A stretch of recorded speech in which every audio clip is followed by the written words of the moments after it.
For more than 50 years, Outreach LGBTQ+ Community Center has proudly served the greater Madison community, working to advance equity and improve quality of life for LGBTQ+ people through community building, health and human services, and advocacy. Join Outreach at Magic Pride Festival on Sunday, August 16th at Warner Park for a day of entertainment, family activities, vendors, and community celebration. We can't wait to celebrate with you. This is CityCast Madison. I'm Bianca Martin, and here's what Madison's talking about. Happy Friday, Madison. What a week it has been. I am CityCast Madison executive producer Haley Sperling, sitting in for your host, Bianca Martin. And on today's Friday News Roundup, we are talking about the election, the city's new men's shelter, and Corey Ruiz's funeral is today. Plus, if you're a neighbor, we're going to be talking about money. What does it take to live comfortably in Madison? It's a hot question. With me today is local entrepreneur and CityCast Madison contributor, Scott Resnick. Hello, Scott. Hello, Haley. How you doing this morning? Finally catching up from some sleep from election night.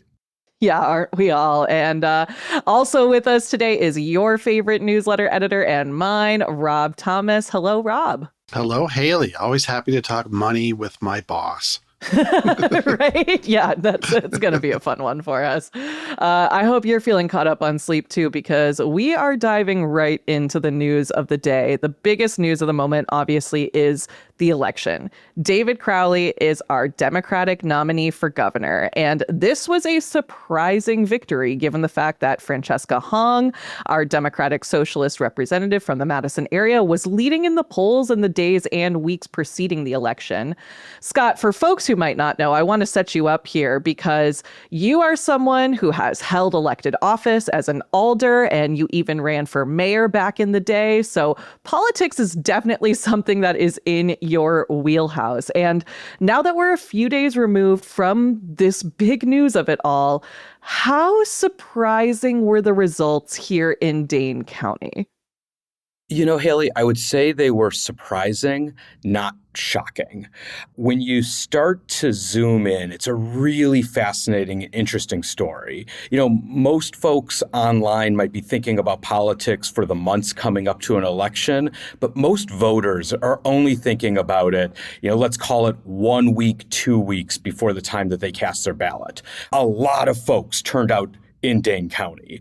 Turnout was up compared to the 2018 gubernatorial primary, and we had about 150,000 ballots cast from Dane County, which is about 20% of all the Democratic voters from around the state. So it's a pretty impressive number. That's huge. Yeah. I mean, Dane County, we always talk about the chunks that we make up here and Milwaukee and whatnot, but it's interesting to get that number, 20%. Yeah. And not surprisingly, Francesca Hung did very, very well on the Isthmus. The Isthmus is one of the most liberal hotbeds anywhere in the state, actually almost anywhere in the country when you look at some of those wards. So when you dive in, she did incredibly well in her home areas. And she also picked up some very narrow victories in places like Sun Prairie, Verona, Fitchburg. Most of those communities went out and supported Francesca. I think the surprise of the night is that Crowley did really well in Madison, too. Most of the townships around Madison voted for David Crowley, who really had some name ID challenges even a month ago. And even the west side of Madison voted for David. So given all these surprises, David did quite well. Yeah, I'm curious, Rob, you're our West Side correspondent. Did you see a lot of Crowley signs in your area? No, actually, there were honk signs down here in Fitchburg where I saw it. But I mean, this is pure speculation, but I do wonder if the more affluent West Siders were breaking more to Crowley. The other thing I was wondering, Scott, do you think it made a difference that this election was held before students came back? Because, Hong had a huge draw among younger voters. Absolutely. And some of her strongest wards anywhere in the state were right on campus. That was the same area that I represented.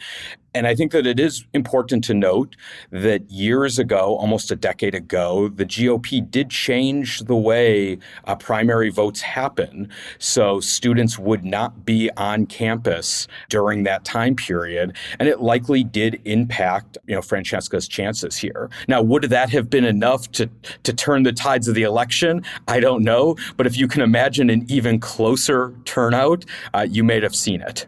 Yeah, I mean, even closer turnout, that could have perhaps edged things into the range of a state-sponsored recount, versus the fact that Francesca and David Crowley, their difference was well within the margins for a recount here, but Francesca Hong's campaign would have had to pay for it. So obviously, she conceded the race, so that is not happening. But yeah, it would have been interesting to see how things would have played out with the students. And I feel like the mood around Madison really was that Hong was going to win. I live very close to the Atwood Music Hall, which is where she had her election night watch party. Like, the vibe in the Sassy neighborhood was really buzzing. Of course, we also had some election parties for the Assembly District 76 candidates around in the neighborhood too.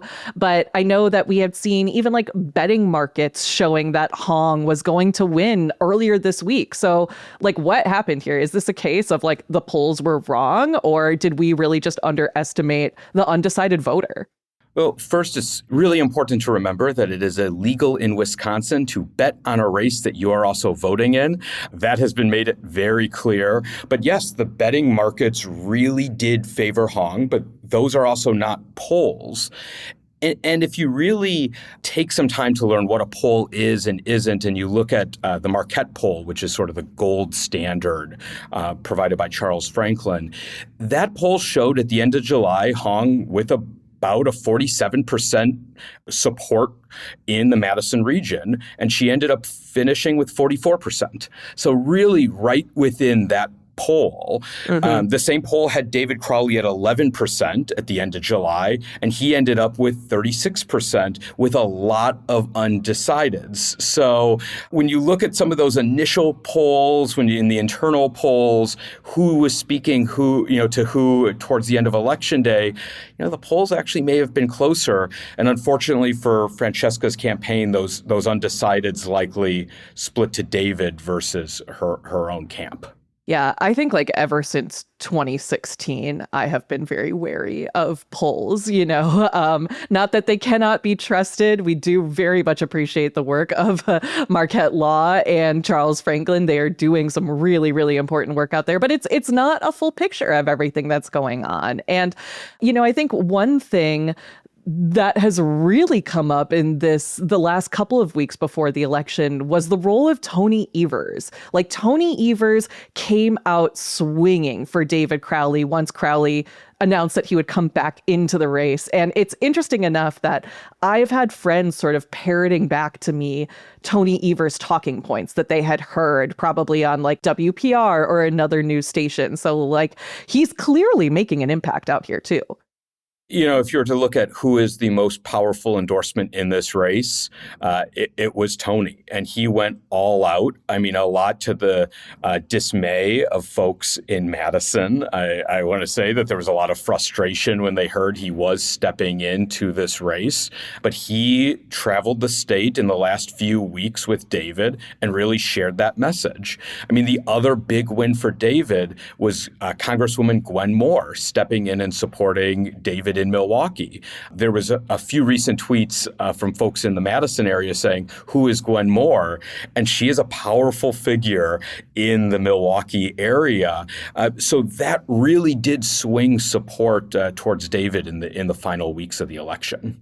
One thing that I do want to bring up in this conversation is ranked choice voting. There's been a lot of buzz around ranked choice voting, where essentially voters would have the ability to rank their candidates instead of just picking one. And this has been adopted in places like New York City for their mayoral election, and even in Alaska.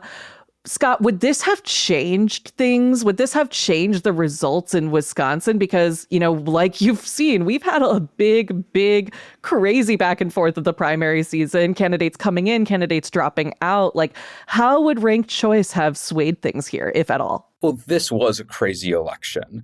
In Wisconsin, we ended up having 68,000 zombie votes. These are votes that were cast for folks like Mandela Barnes, Sarah Rodriguez, and Missy Hughes, who all left the race before the day of the election. So ranked choice voting would allow those votes to go into the camps of others who are still on the ballot.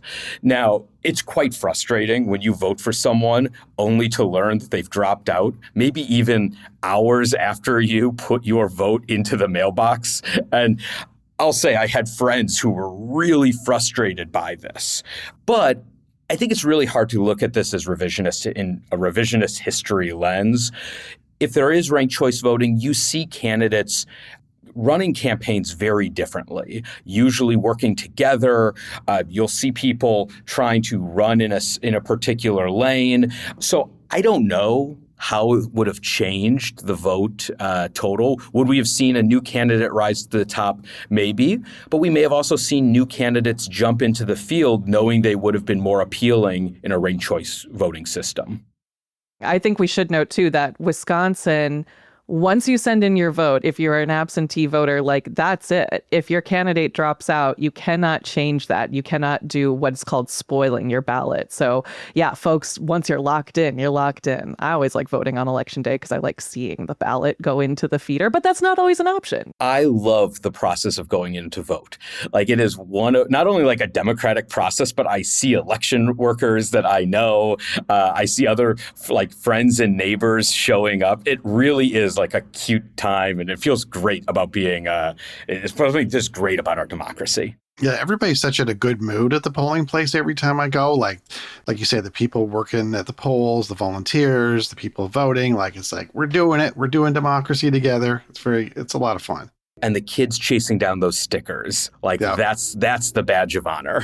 Oh yes, just the kids want those stickers, right? I am the child with all the stickers. I have to take at least 3. I don't know what's wrong with me.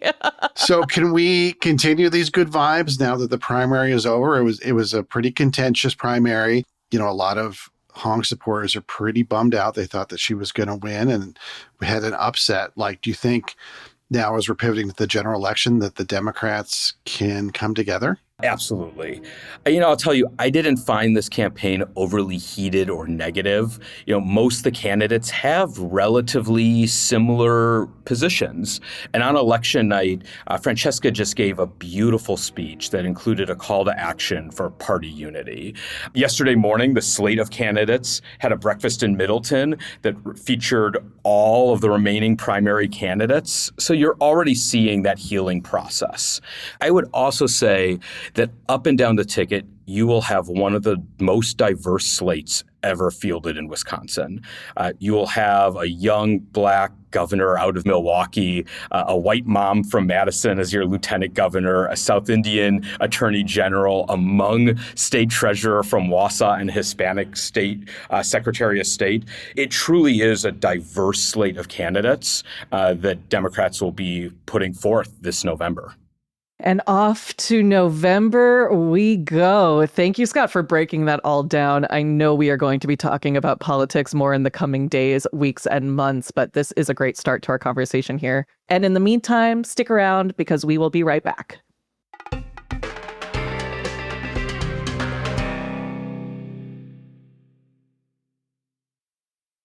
All right, we are back. And Rob, you have an update on a story that we have been following for the last 3 weeks. Yeah, we've, of course, been talking about the shooting of Corey Ruiz on the podcast. And today is, a sad but important day. Corey, of course, is the 38-year-old man who was shot and killed by Madison police on July 22nd. His funeral is taking place today at Fountain of Life Church. The funeral is at 11 a.m. and the city is closing West Badger Road between South Park Street and North Rusk Avenue from 8 a.m. to 2 p.m. to protect people who are going to the funeral because it's shaping up to be a major event. As I said, the funeral begins at 11 a.m. and none other than the Reverend Al Sharpton, the Baptist minister, TV personality, and civil rights activist, will be delivering the eulogy. In addition, civil rights attorney Ben Crump, who is representing Ruiz's family and is conducting an independent review of the shooting, will be giving a call to justice during the service. So I'm interested to see what Sharpton will say at the service. I kind of went through his social media feeds to see if he had commented in the aftermath of the shooting. I had not seen anything, but of course, he's a major figure in American civil rights. And, funerals in general, like just for families, can be a real moment of healing, although of course they're very sad.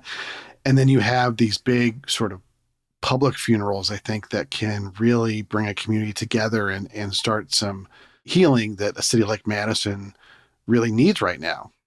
Absolutely. We have seen time and time again how emotional this story has been on so many fronts, whether that's from the family of Mr. Ruiz, whether that's from the folks who are participating out at the memorial in the intersection of Willie Street and Baldwin. This has just really brought a lot of people of Madison out talking about their feelings, talking about their emotions. It's been emotionally just draining, I think, for our city to go through, but so necessary. And, unfortunately, this isn't the first time that our city has gone through something like this. Scott, I know that you went to the funeral of Tony Robinson, who was killed by police back in March of 2015. I covered that story as a reporter, but I didn't attend the funeral. So I'm curious to know, what was that event like?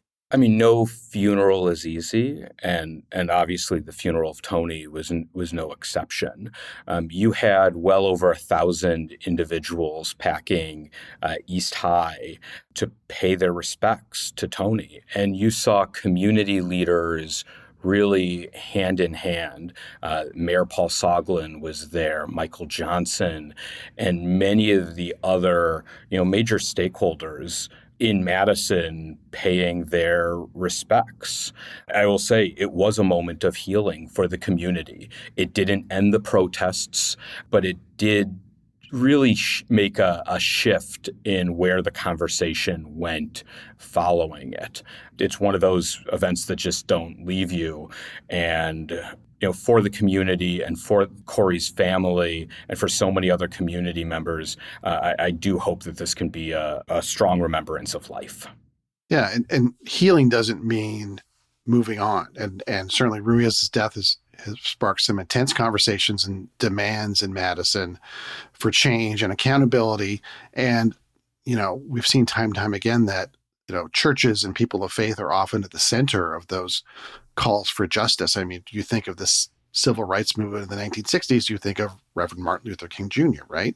In fact, I was reading an article in the Center for the American Progress, which said, it is quite likely that in the background, if not the forefront of every effort in the quest for justice, there have been people of faith providing support and leadership. And we saw that firsthand in Madison last weekend at the Capitol. Black pastors gathered under the statue of civil rights leader Vel Phillips in a protest organized by the African American Council of Churches.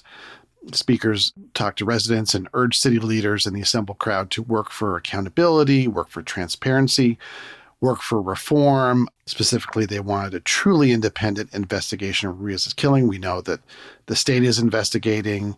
We know the independent police monitor is trying to investigate, but hitting some roadblocks with the department. They want a truly independent investigation.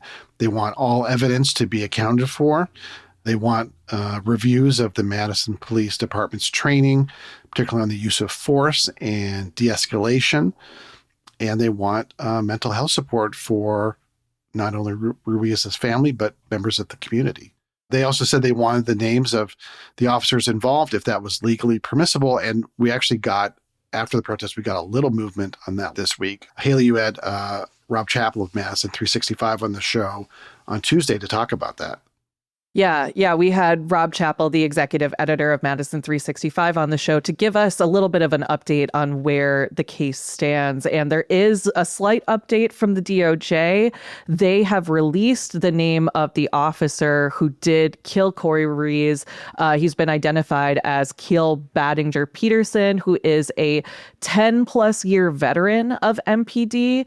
I know that this story, we've been covering it for weeks now. There is still so much more to go. And I think what is really encouraging to me out of anything in this story is that I'm seeing a lot more people really standing up and getting involved, making their voice heard in city government, in city politics. We've had people speaking up at city council meetings. Folks are wanting to check out PFC meetings. Folks are contacting their alders maybe for the first time. These are conversations that, people in my friend group are having. Who do I get in touch with to talk about this? And so folks realizing that they do have the power here, which is really encouraging to see.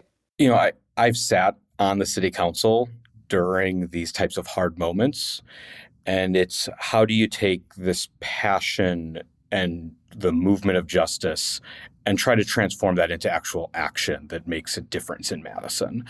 And you're seeing both the activists and others trying to struggle with that concept. Is it just to create the independent monitoring office? Is it to adjust different uses of force? Is it to think about how we train our Madison police officers to ensure that this never happens again? This is going to be a long process. Change takes years. I mean, we saw that even the committees that were formed in the task force following Tony Robinson, it was 2+ years before we actually saw recommendations in the hands of alders. So this is not a story that's going away anytime soon. And really looking at those use of force standards is the place I think we need to begin. Absolutely. Thanks for giving us that context there. We will definitely be keeping up with this story and keeping the community in our thoughts today. We've got some more news to discuss around the corner, so stick around and we will be right back.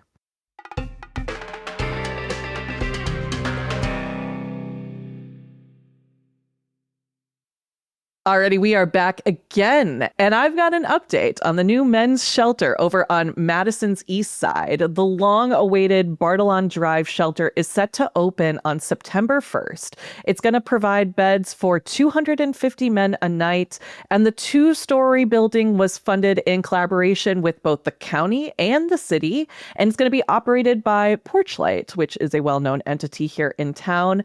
The city, county, and all the relevant players I just talked about held a public open house earlier this week, and producer Jade Isiri Ramos and I went to check it out. It was cool to be able to walk around the space and see what the city and county and nonprofits have been spending so much time and energy in building. It is very clean. Obviously, it's a brand new building, but it has some really nice facilities. The kitchen facility, I would say, shout out, is really, really nice in there. It's got a lot of space for people to kind of just like hang out, not in just bunk beds or anything. And there's outside space. There's a nice little like patio area that was cool for us to check out. Have either of you guys seen photos or videos of the space? You and Jay took some photos that I saw that I was going through for the newsletter, and it seems like there's a really good use of space there. It seems like they've really tried to make it a space to offer as much as they possibly can. Yeah. I mean, the space, there was so much debated about it, and we're going to get into that, but I want to make sure that we're all clear about what this is. This is not just a drop-in style shelter. Instead, the men who will utilize this space will have reserved beds and lockers to keep their belongings, and older folks with medical issues will get priority. But as we've talked about in the past, there still is concern about the capacity of the new shelter. Right now, the temporary shelter near East Town Mall houses about 325 men a night, according to Porchlight, who also operates that shelter. And again, this new spot is for 250 men. So that's 75 men less, right? And why is the capacity so much less we've talked on the podcast about how the need is clearly rising in Madison for these kind of facilities. To that, the city's community development director, Jim O'Keefe, says that the space was intentionally kept small for safety reasons and then also for the quality of services. The intention of the shelter is to move people into long-term housing. So men who stay at the shelter will have access to support staff who can help them look into and secure housing. Jade and I got to take a little bit of a look. There's offices for case managers to meet with people. There is designated space for that, which is really cool. And then there's also the question of the shelter's hours. So it was intended to be a 24-hour shelter, but there wasn't enough funding and staffing to make that happen. And so initially, when this shelter opens in September, it will be open from the hours of 5 p.m. to 8 a.m., which is on the same schedule as the current temporary shelter. It really just comes down to cost. Everything is so expensive. I know the cost of building this building kept going up, and that's just kind of where we're at right now. And Haley, I would say the cost for homelessness is also expensive. When you have an individual who can't find a place to be, it just adds additional multitudes of complexities for that long-term care. So yes, costs are going up for construction, but costs for that individual are also just as high. Yeah, I mean, the cost of living in Madison, it affects everyone. We're going to talk about this in our Neighbors Only segment, but there is so much to take into consideration for this and for this story in general, as we see more and more people utilizing these resources. According to the city's website, the cost to operate the shelter in 2026 in just an overnight basis is about $3.5 million. I will say, though, this is a step in the right direction for the city of Madison. Yes, these are expensive investments, but the goal of this shelter is really to try to get individuals out of a homeless situation, working with the case manager on all those multitudes of issues that they may be experiencing and get someone into permanent housing.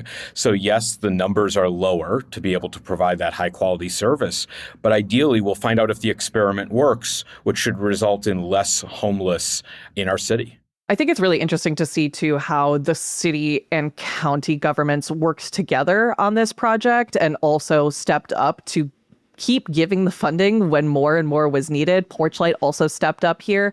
But the question is, are the rest of us stepping up? Are we putting our money where our mouth is when we're saying, we care about our unhoused neighbors, but should folks be advocating for more of our tax dollars to go here? Should folks be donating to Porchlight more? I'm not telling folks how to spend their money, but Madison loves to say a lot of things, but will folks act here? I think that's the real multi-million-dollar question.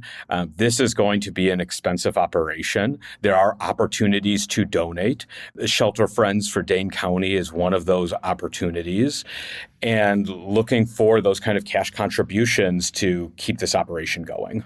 Like you said, Scott, I do agree. I think this is a step in the right direction. And I think, especially now with the increased focus on our unhoused community with the death of Corey Ruiz, the city is going to be under a lot more pressure to respond. And the city will be under pressure during a time where there's a financial crisis that the city is also facing, where they are also looking for budget cuts. And we're not going to be able to do everything. So who's going to be the one that gets the funding? Is it going to be the Office of the Police Monitor? Is it going to be for homeless services? Is it going to be for other needs inside the city? I mean, it's going to be a very tough budget process, but it's why you see people reaching out to their alders now, knowing that November is going to be the difficult decisions. Money is always the tough question, and it just really seems like we're constantly stuck between a rock and a hard place here. I don't have any answers. We won't have any answers in the immediate days, but we will be watching this story. Again, like I said at the top, the shelter is scheduled to open on September 1st, and we will keep following this story as it develops. But we do have some good things here in our city to shout out, aka it is time for our neighbor shout outs. This is where our CityCast Madison members, aka our neighbors, get to shine a little light on the people, places, and things in Madison that make our city special. And we do have a shout out to share this week. Rob, what do we got? Lisa C. says, I want to shout out Amalgam Improv, a 2-year-old group of local comic brilliance that is a must-see, and as a bonus, it's led by neighbor Ben R., too. whether you want to take in a jam or even participate in a workshop, Amalgam has it all with regular events of their own and collabs with other improv groups. Check them out at amalgamimprov.com.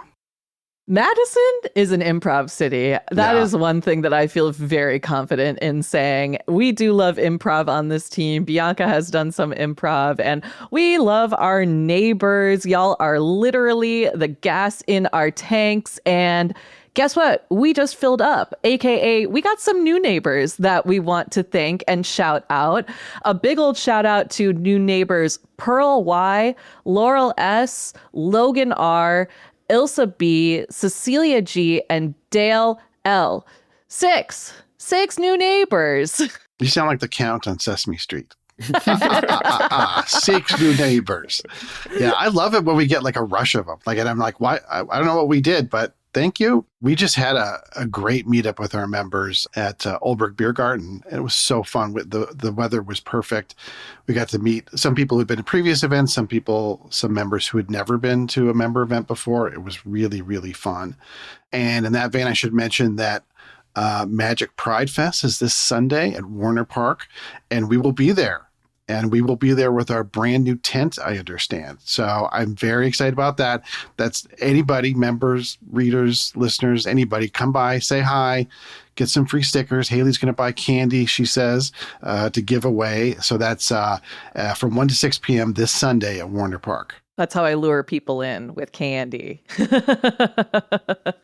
But yeah, we will have our big blue CityCast Madison tent. It is brand new. It has been sitting in my house for months. Can't wait to break it out. You cannot miss it. And hey, if you want to become a neighbor, get a thank you on this podcast and share your own shout outs, you can do that. Just head to membership.citycast.fm/Madison. You'll get all of those great perks and more, like ad-free listening, member exclusive events like our Old Brick Party.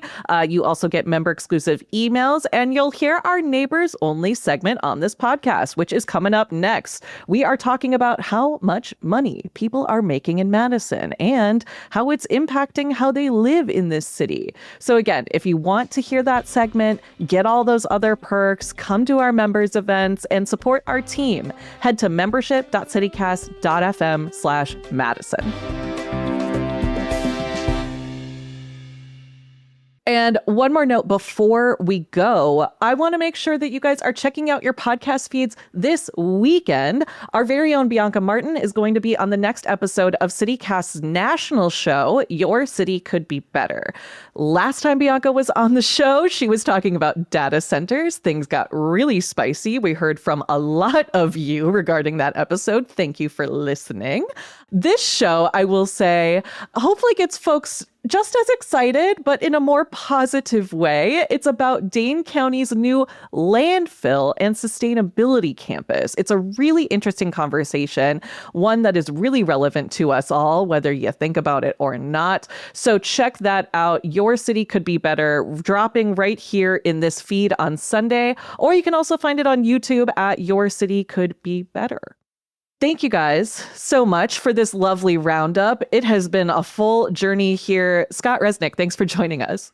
Absolutely. Always a pleasure, Haley. Rob Thomas, see you next time. Thanks, Haley.